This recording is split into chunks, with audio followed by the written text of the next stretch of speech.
Hello everyone, this is here again, and today I have the album review for Queens of the Stone Age's Like Clockwork. This album came out the other day, and I'm going to review it. So Queens of the Stone Age are a bit of an alternative rock band. If you haven't heard of them, they're pretty popular, and they've been pretty decent in the past. They've been in a scene with a lot of pretty average bands, in my opinion, and they've been one of the few which have kind of been really cool. I was a fan of these guys a long time ago, back when I was a kid, and most of the music that when I was a kid was pretty bad, but this was actually some stuff that was pretty good, and I've liked them all up till now.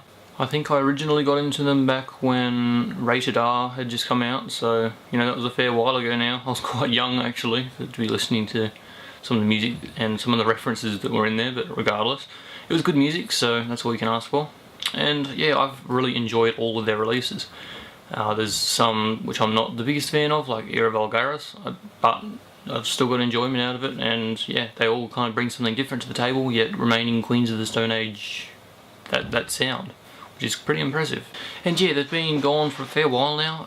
Era Vulgaris was back in 07 or 08, I think. I'm just doing that off the top of my head, so if I'm wrong, don't hate on me. But yeah, now they've got back with Like Clockwork. In the meantime, Josh Homme's been working with them Crooked Vultures, who've had one release and I believe working on another, and I've been into them as well. It's obviously there is a lot of Josh Homme contribution, because it sounds like a lot of stuff that Queens of the Stone Age have done, but regardless, that's fine by me because I like Queens of the Stone Age. And yeah, they're back now with this album Like Clockwork, and I actually think that it does sound a little bit like them Crooked Vultures in parts. It does have that kind of influence. So Like Clockwork has a really stellar production. I don't really know how else to say it. Like, it's on point. The guitar tones on this album are just absolutely great. They're really hard hitting, and they're just perfect for Queens of the Stone Age and this album. In terms of this album's actual sound overall, it's a lot more mature, and that was something that actually I think put me off at first. The first few listens I listened to this, I wasn't really into it, and I think that's the reason. The reason is because there's a couple of slower tracks on this, and most of the tracks on this album, except one which I'll mention when I go through it, they're not very, they don't have that kind of fun sound, that immature sound which a lot of Queens of the Stone Age have in the past. And it's not necessarily a bad thing, it's just something that took me a little bit off guard, and yeah.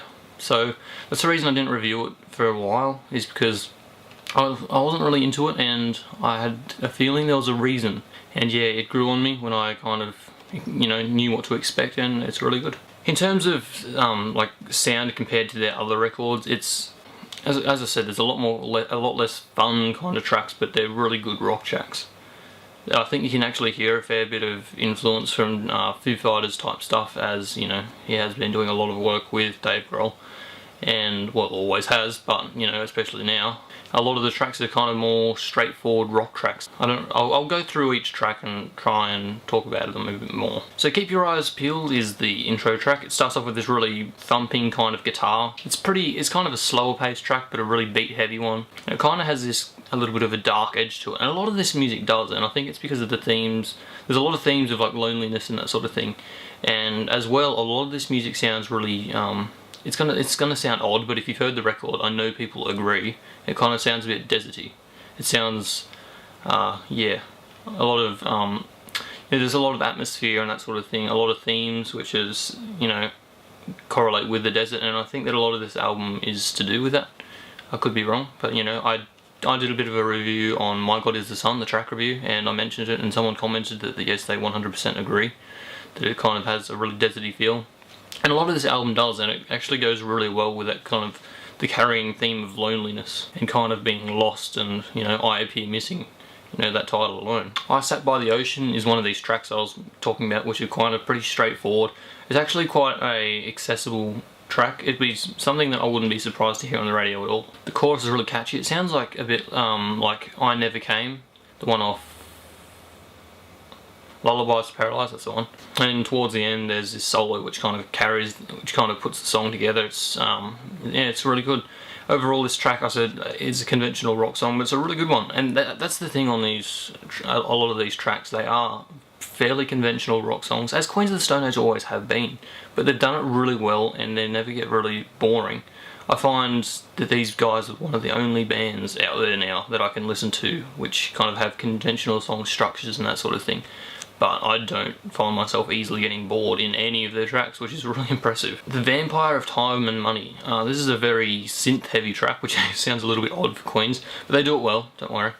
And like, there's a lot of piano in the track, and yeah, it's a bit slower paced. And you know, it picks up a little bit every now and then as it goes through, and it finishes off with this really great solo. And it was one of the more favorites of mine on the album, and it's one of these tracks which is kind of, it's a bit more depressing, a bit darker, but it does it really, really well.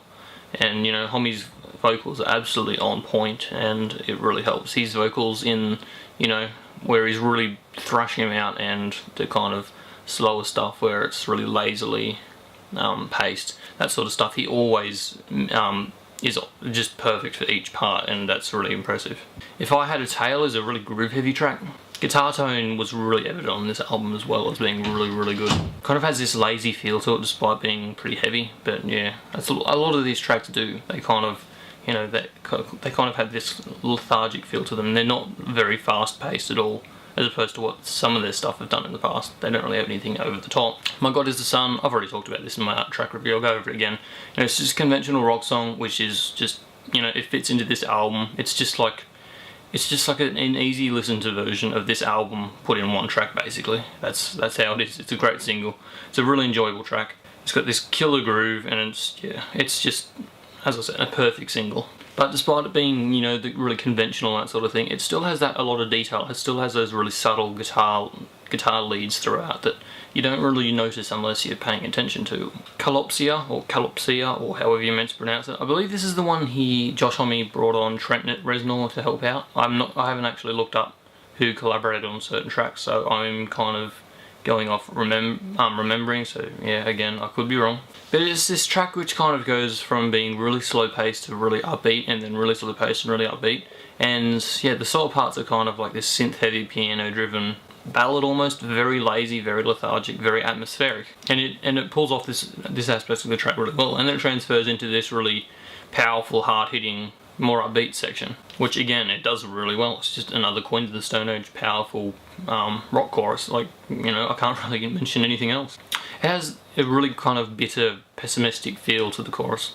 It's, you know, it's heavy and hard hitting, but it sounds a bit sarcastic and that sort of stuff, and it's nothing new for Queens of the Stone Age. But it really contrasts with this really slow atmospheric section going into this really powerful hard hitting section, but it does it really well, and it's actually really effective for the track. Fair Weather Friends, this is another kind of straightforward rock song, but a really good one again. It's a pretty powerful song. Piano is heavy in this track. I think this may be the one which Elton John was on. I do hear some backup vocals which sound like him, and yeah, it's a good track though, good track. Smooth Sailing, this is the one track on the album which was a little bit more fun and immature, and it was actually my least favourite. For one, it kind of felt a little bit out of place. Like, as I said, the rest of the album didn't really have anything like this, and the one track that did kind of, you know, it felt a little bit out of place. The verses was my main issue, and it just kind of sounded like Queens of the Stone Age doing what they do. You know, it would have easily been something plucked from Era Vulgaris or something. It wasn't anything, you know, it was just generic Queens of the Stone Age, basically. It wasn't bad, it felt a bit like going through the motions. The chorus, though, was really punchy, it was really enjoyable.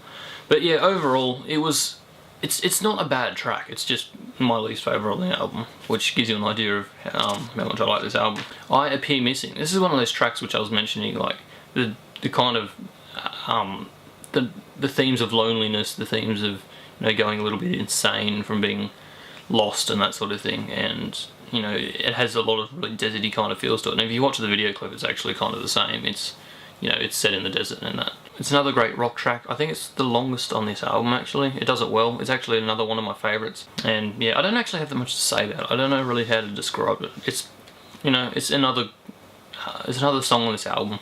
You know, it's nothing exceptionally weird or anything like that. It's just it's another good song.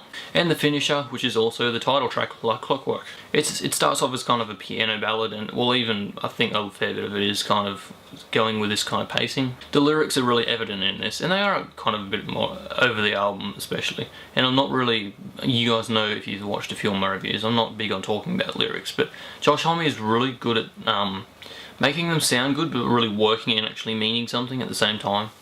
I think he's always been really good at that, which is not something a lot of bands are.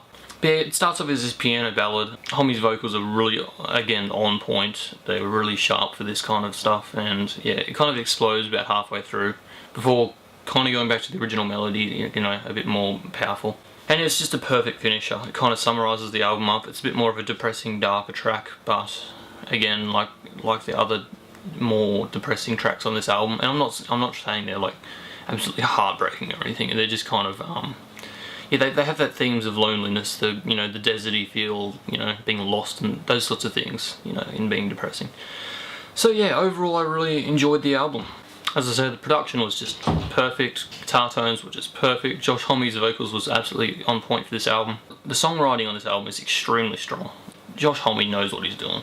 Yeah, it's just a really great album. It's accessible. A lot of the songs are really conventional, but like what Queens of the Stone Age has done in the past, it's just really great for that type of stuff. So yeah, I'm going to give this album an 8.5 out of 10. I actually ended up ordering this on vinyl. I don't order many albums on vinyl, so you know, that does show kind of how much I like this album. So yeah, as a Queens of the Stone Age fan, a long time Queens of the Stone Age fan, this is a very worthy album in the Queens of the Stone Age chronology, and I very much am still a massive fan of them and interested in what they put out in the future. But yeah, give me your opinion in the comments. If you enjoyed the review or whatever, give the video a like. Subscribe if you want to see a lot more album reviews and discussion, that sort of stuff, and I will talk to you guys next time. Goodbye.